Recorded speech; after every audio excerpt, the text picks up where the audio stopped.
आज हम सबसे पहले आपको कोरोना वायरस के नए वेरिएंट के रूप से वाकिफ़ कराएंगे। कोरोना वायरस पूरी दुनिया में अपने नए वेरिएंट यानी अपने नए रूप में फैल रहा है और उस नए रूप का नाम है ओमिक्रॉन। ये वायरस पहली बार साउथ अफ्रीका में मिला है और तेज़ी से पूरी दुनिया में फैल रहा है और अब तक इसकी एंट्री 16 देशों में हो चुकी है। डॉक्टरों का कहना है कि ये कोरोना वायरस कि पिछले वेरिएंट यानी डेल्टा जो इसके पहले जो वायरस आया था डेल्टा वायरस है ना, उससे 7 गुना ज़्यादा डेंजरस है अर्थात घातक है और एक कई गुना ज़्यादा तेज़ी से फैल रहा है। अभी तक आप डेल्टा को भूले नहीं होंगे, इसलिए आज हम आपको ओमिक्रॉन से सावधान रहने के तरीके भी बताएंगे। इस बीच भारत ने हाई रिस्क देशों की एक सूची तैयार की है जहां से आने वाले यात्रियों के ऊपर सख्त नियम लागू होंगे। अगर आप ओमिक्रॉन से बचना चाहते हैं और इसके बारे में और ज़्यादा जानकारी चाहते हैं तो आपको आज हमारा यह वीडियो देखना होगा।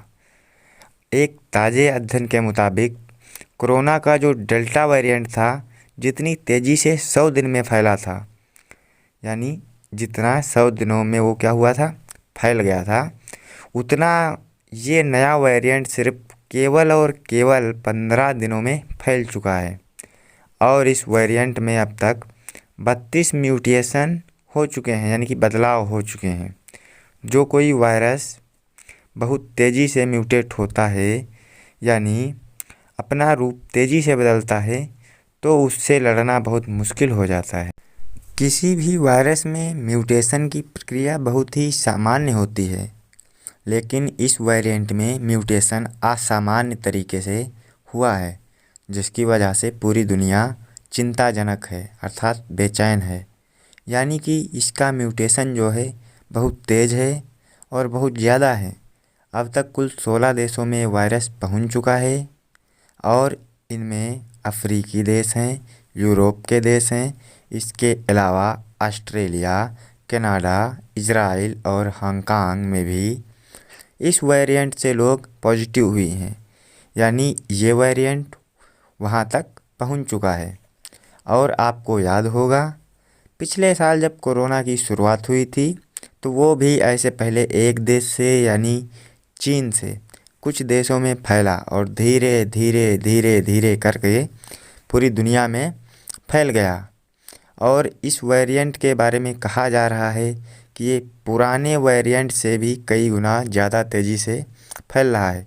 इसलिए जितना समय पुराने वेरिएंट ने फैलने में लगाया था ये कहीं उससे बहुत कम समय में फैल जाएगा।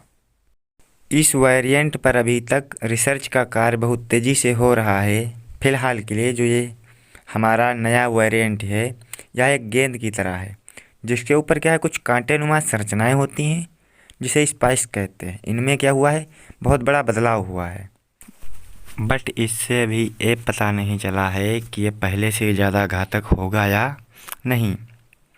फिर भी चलिए, इसके नामकरण का श्रेय वर्ल्ड हेल्थ ऑर्गेनाइजेशन को जाता है अर्थात WHO ने इसका नामकरण किया है। भारत ने इस नए खतरे को देखते हुए कई देशों को हाई रिस्क देशों की सूची में अब रख दिया है। मतलब इन देशों से जो यात्री अब भारत आएंगे उन्हें कड़ी निगरानी में रखा जाएगा और उनके लिए कोरोना प्रोटोकॉल भी बहुत सख्त हो जाएंगे। खैर, इन सभी बातों के बावजूद भारत सरकार ने अब एक नई गाइडलाइन बनाई है जो 1 दिसंबर को शुरू कर दी गई है। ये वेरिएंट इतना नया है कि अभी इस पर स्टडी चल रही है, लेकिन एक चीज़ हम आपको बता सकते हैं वो है कि इसके लक्षण जो हैं वो क्या हैं, है ना। दक्षिण अफ्रीका में 100 लोगों पर हुई स्टडी में ये पता चला है कि जो लोग ओमिक्रॉन वेरिएंट से संक्रमित हुए उन्हें हल्के बुखार और थकान की शिकायत हुई है। इसलिए याद रखिए, हल्का बुखार और थकान यानी कि शुरुआती अवस्था में यही लक्षण है।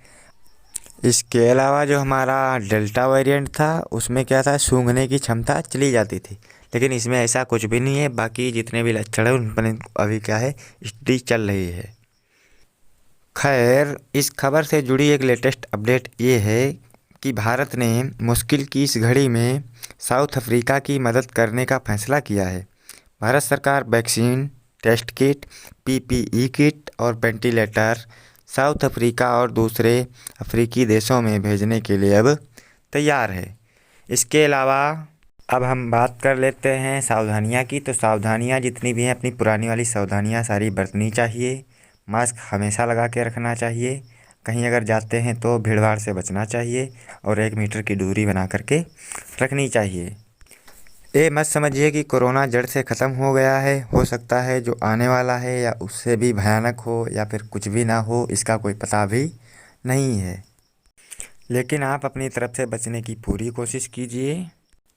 यदि अभी तक आपने वैक्सीनेशन नहीं करवाया हो तो आप अवश्य करवा लीजिए, क्योंकि खुद सुरक्षित रहें और दूसरे को भी सुरक्षित रखें। जय हिंद, जय भारत।